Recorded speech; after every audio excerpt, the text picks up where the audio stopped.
everyone. We are so excited to be here. I'm here today with Marilyn Dellit, and we're going to discuss it's World Sleep Day. So we're going to talk all about sleep hygiene, what can cause sleep issues, and just some other little fun tidbits. So Marilyn, if you want to do a quick introduction, and then we'll get into sleep. Sure. So hello, everybody. My name is Marilyn. I'm a functional medicine practitioner.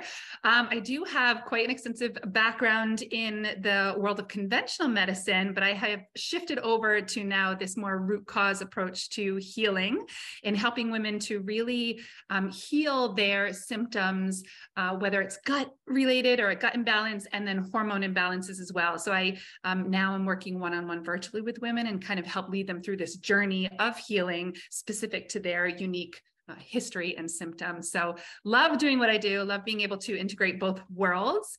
And it's just, yeah, such a great kind of new approach and lens to healthcare these days as we see it.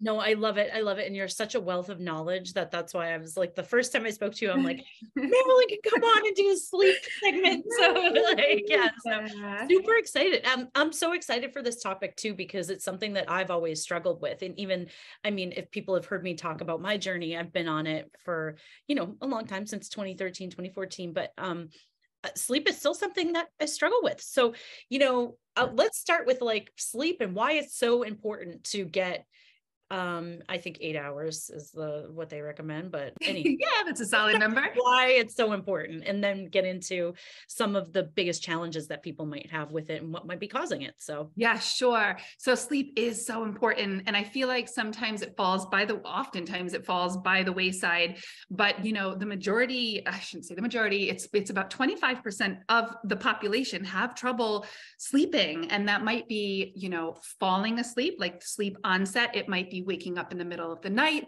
or it could just be this pure insomnia where you are just not sleeping at all. But sleep is so important for our body. It's responsible for so many different functions. So during the night when we're sleeping, we are restocking our hormones. We are processing toxins. There's a lot of tissue repair that goes on there. We're fighting infections, and we're even processing heavy emotions during sleep. So it's so important that we're getting deep and restful sleep. Yep. Okay. And that, I mean, it makes sense. It's just funny because when people would be like, you need more sleep, I'm like, I know, but I can't. And so that gets to, what are some of the main causes?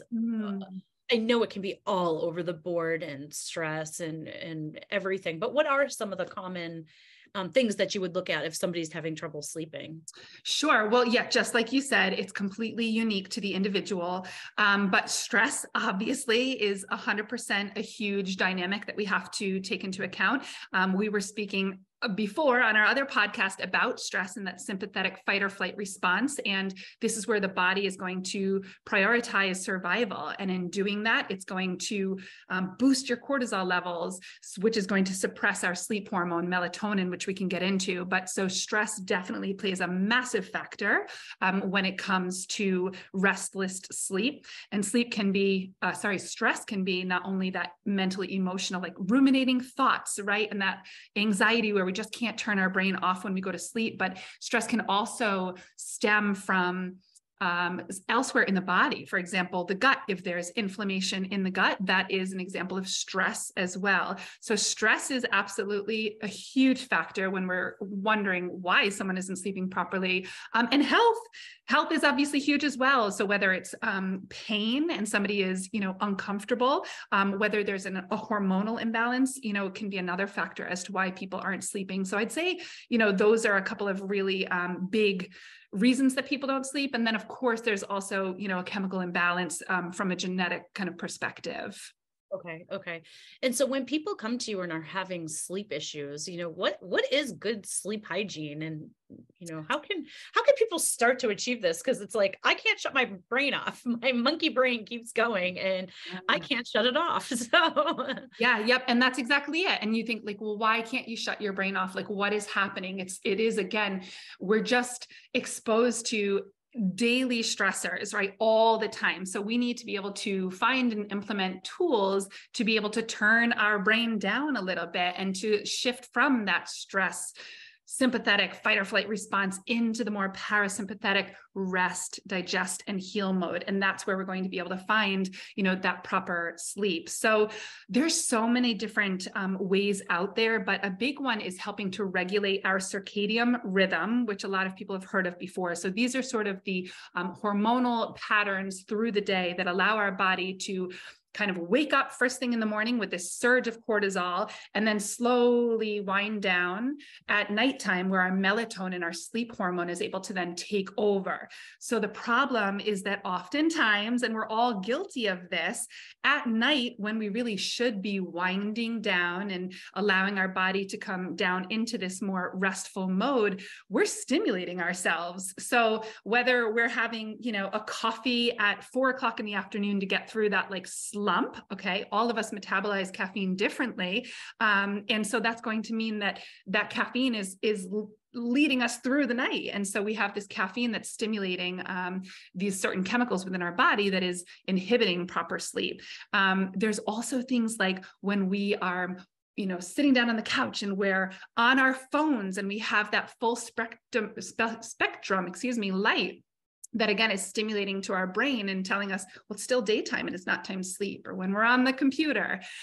So lots of different reasons as to why our brains are confused as to whether it is daytime and should be wide awake, pumping out cortisol, as opposed to nighttime when we need to be winding down and allowing that melatonin to take over. So some kind of helpful tips, I've got a handful here, but some of the really helpful ones would be just choosing more quieter evening activities that really resonate with you and help you to relax and wind down mentally and physically. So that could be grabbing a book instead of turning on, that horror film on Netflix, taking a bath. We spoke of this before, but taking a nice warm Epsom salt bath is going to help bring your body into that relaxation mode.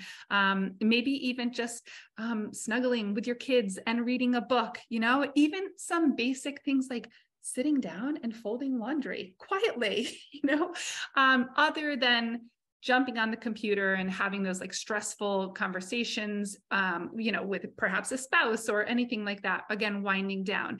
Make sure that you're turning off all sorts of full spectrum lights for at least 1 to 2 hours before bedtime. So that's going to mean like not checking your email, turning off the TV, jumping off your phone, like put your phone to the side. And again, choosing those other more relaxing activities. A couple of other good tips would be things like, again, avoiding caffeinated food or drinks. So this would be like your coffee, your soda, your chocolate, okay? Because those are going to affect you many hours later in the evening. And making sure that the room that you're sleeping in and the environment is going to cater to that optimal sleep, a hygiene. So that's going to be quiet. Okay. If you can't sleep when it's completely silent, which I know is the case for some people. I'm guilty.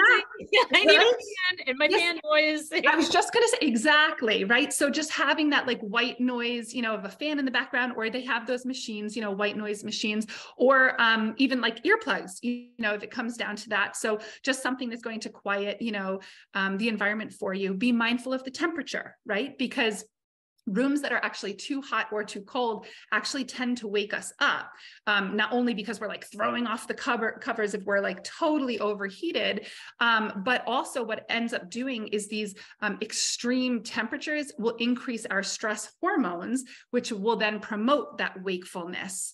Okay, so most people will sleep more soundly in like a slightly cooler room. Another couple of tips would be optimizing your ability to breathe through your nose. So this is a really big one. So if there are any sort of like allergens that could be affecting your breathing within your room, if it's a pet, an air purifier can be really helpful to kind of filter out that dander and the dust, pollen, or any other allergens. And a couple of little tips for that would be, you can, Google nasal strips, which will help to open up those airways a bit, and mouth taping for some people could potentially be helpful.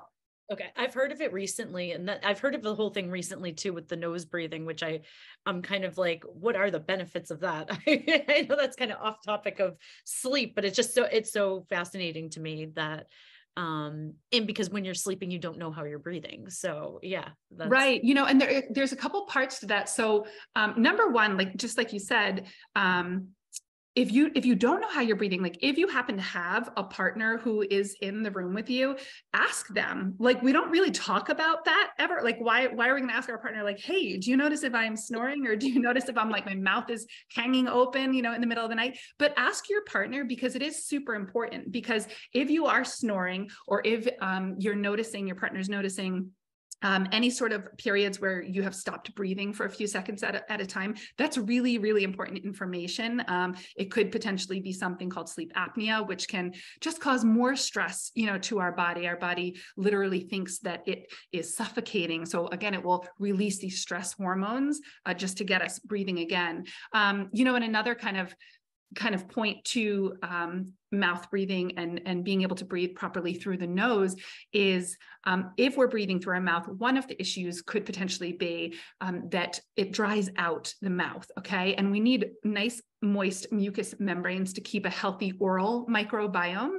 And what happens is, if we are breathing with our mouth hanging open, you know, through the entire night, what happens is the microbes and the bacteria can actually accumulate in our microbiome within our mouth. And then if we go and drink a nice glass of water first thing in the morning, or we're having our breakfast, we're actually swallowing all of those potential microbes down into our stomach, which could then downstream potentially cause, you know, overgrowths, which would shift us into that kind of gut health, you know, talk. So yeah, a couple different reasons as to why you want to make sure you're breathing through your nose as much as possible. No, that's awesome, and great hints and tips and everything. And I just have a question. This is actually just coming up because you know how people will consider themselves like, oh, I'm a night person or I'm a morning person. Are we all meant to be on the circadian rhythm? And then what is happening when someone's like, I'm a night person? Because I know it has to do with hormones and cortisol, and like, so that's just coming to me out of curiosity. Yeah, no, that's an awesome question, because some people, you know, will truly believe like, I am a night owl and I'm meant to be up at 2 o'clock in the morning and I'm meant to sleep during the day. You know, I know people who do that. But I also know that people who do that oftentimes will struggle with, you know, downstream dynamics and symptoms. And so what I will say is this: we all do have our own unique circadian rhythm. Okay. However, yes, during the day, the majority of us are going to be awake. Okay. So when it's the sun is out first thing in the morning, okay, when we can get that sunlight into our eyes and during the day, it's actually stimulating something called the pineal gland in the brain. And that is then signaling to the body to release cortisol from your adrenal glands. And that's where you get that first boost of cortisol first thing in the morning. That's called our cortisol awakening response. Okay. So it should peak that cortisol during about the first like 30 to 45 minutes in the morning. And that's to help get us like jumping out of bed, energized and like ready to take on the day. So in the morning, our cortisol should be at its peak in the first 30 minutes to wake us up. And then it will slowly start to trend downward through the day so that our cortisol is lower in the evening, allowing our melatonin, which is our sleep hormone, to then take over so that we can have a nice restful sleep. Okay. So what I usually say to people is, once again, listen to your body. You know, when you feel kind of that fatigue or that kind of, I call it the sleep bus, come on in the evening, listen to your body. That's your body's natural hormones and circadian rhythm trying to signal to you that it's tired and it's time to go to bed. And so there are different ways that we can regulate that circadian rhythm. And one of those would be getting your eyes exposed to sunlight first thing in the morning when you wake up. Okay. Because again, that's going to stimulate the adrenals to release cortisol and signal to your body that it's daytime and it's time to be awake at the moment. Okay. No, that makes sense. And that's why I've just always, I used to consider myself a night owl, and I'd be like, I'm a night owl and whatever. And I'm just not. Now I go to bed. It doesn't matter what time. I could go to bed at 1 a.m. and I still, no matter what, it's like wake up at 7. Sometimes I'm like, I don't want to. Yeah. And so that's your body's, but I'm like, I tend to be like 7 is like, I just wake up then. yeah, right. Exactly. Because that's when your body's natural cortisol awakening response, your cortisol starts to come upward. Now, the thing is, there are a lot of people that will come to me and say, I just am dragging myself out of bed in the morning. I'm fatigued. I'm depleted. I can't make it through the day. Okay. And that's because what we see, if we were to measure through testing their cortisol numbers, their cortisol is actually rock bottom first thing in the morning. So you can imagine why they're so exhausted. So we really want to make sure that our cortisol is peaked in the morning, coming down, trending downward toward the evening, and that we have sufficient melatonin to get us through the night. And so if we're awakening during the night, that could be due to, again, a number of different root cause dynamics. Okay. What are some things that you would recommend for people, including testing for, okay, I'm not sleeping. I mean, I'm in that category right now. What would you recommend? Yeah, 100%. So first of all, like circling back to that, good sleep hygiene is what we call it, right? So making sure that we are turning off of, any of those lights, making sure that our environment is really set up for a nice, deep sleep, that, cool environment, nice and quiet, a lot of dark, okay? Because the darkness is going to be, again, what signals to our pineal gland that it is to release melatonin, okay? It's dark, it's nighttime, it's time to sleep, melatonin goes up. So circling back again to the good sleep hygiene, make sure that I would say you're avoiding any caffeine after 2 o'clock, okay, in the evening, because again, we do metabolize that at different rates, and that can continue, through the evening.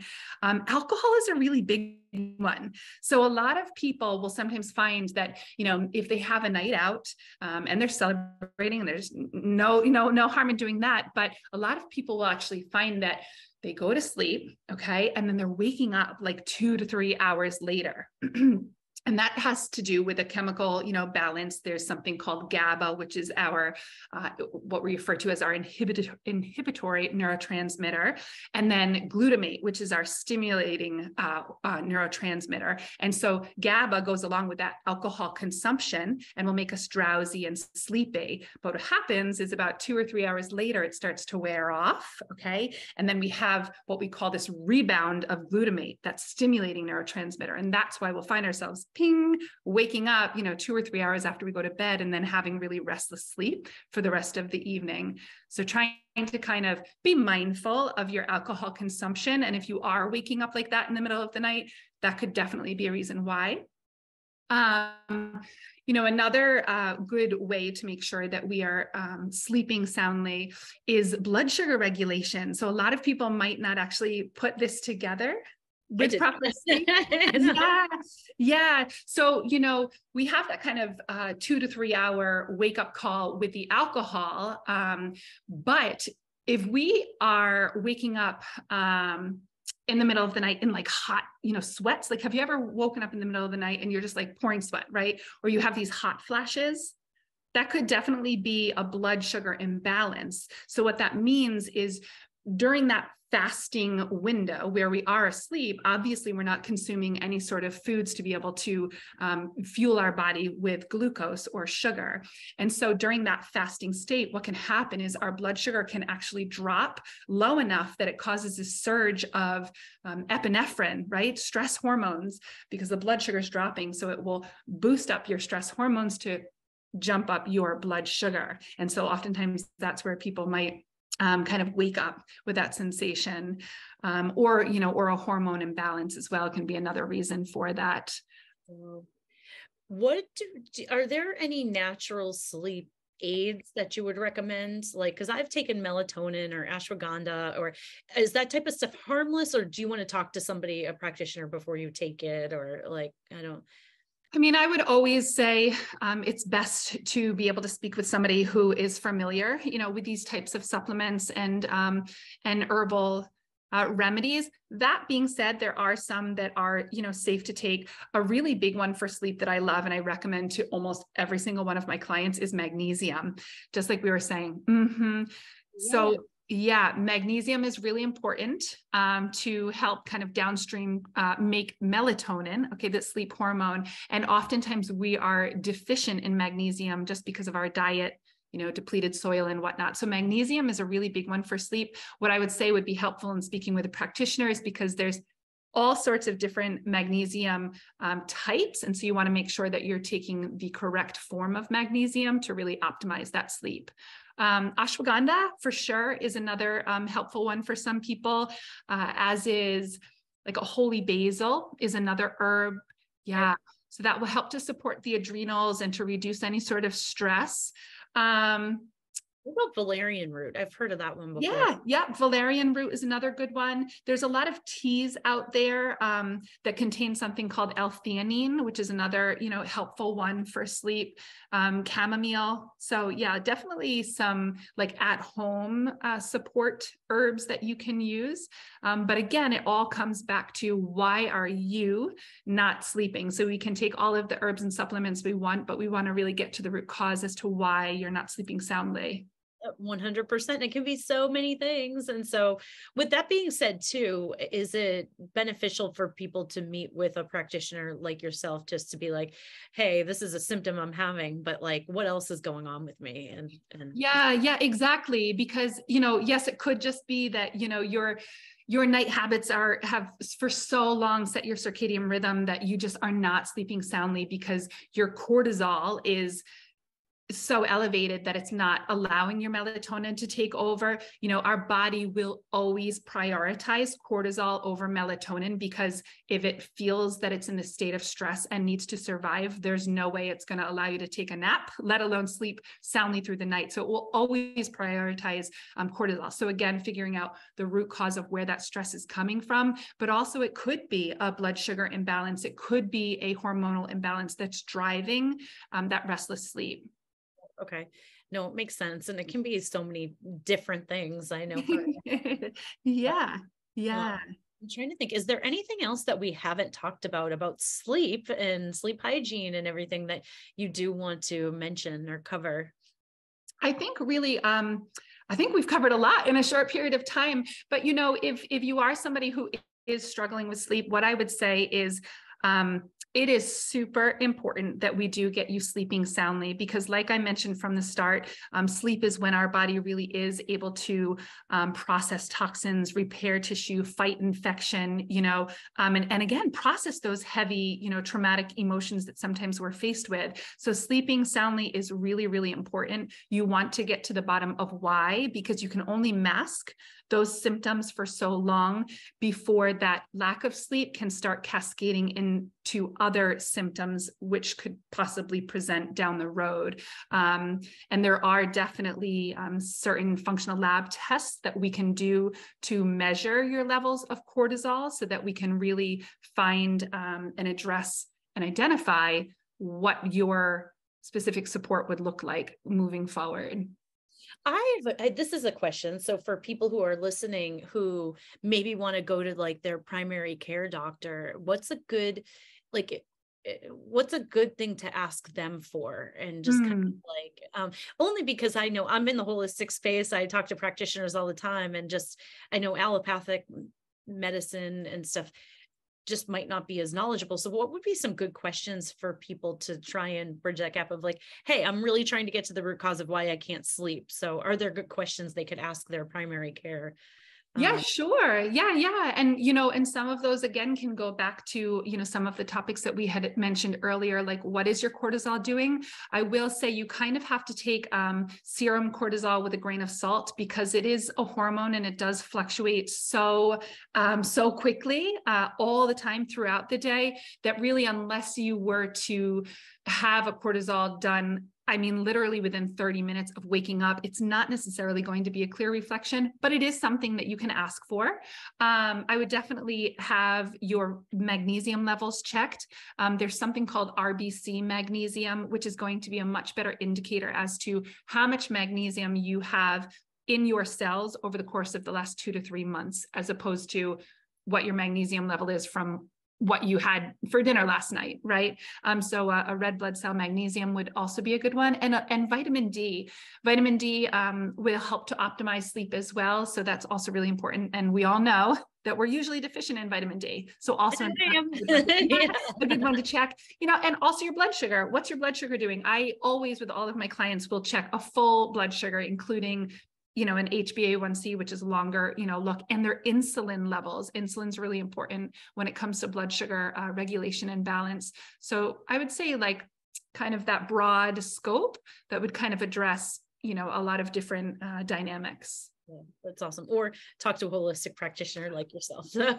Yes. Or come to me. I would be happy to help anybody. It is, we do in the functional world of medicine, we run a lot of labs that aren't necessarily well-versed in, in conventional medicine. So yeah, more than happy to support anyone who needs it. Yeah, no, I love it. And it's been such a pleasure per usual speaking with you, Marilyn. And I appreciate you coming on and talk about it. And hopefully these are helpful hints and tips for people on World Sleep Day. Yes. Sleep well, everyone. Thank you so much. Thank you. Thank you so much for taking another holistic view of your health with us. I hope you've really enjoyed today's discussion, and as always, take control of your own wellness journey by exploring the practitioners and modalities available near you or on our directory at www.holistichealthcollab.com. Don't forget to subscribe here so you don't miss an episode, and you can also find more holistic health tidbits at Holistic Health Collab on Instagram. Please leave a rating and review to help us reach more people that might need to hear this information. If you have any questions about today's show or any ideas for future episodes, or if you just want to reach out, you can contact me directly, Kate Maslowski, at kate@holistichealthcollab.com. You can just put podcast in your subject line. Again, thank you so much, and I hope you have a great day.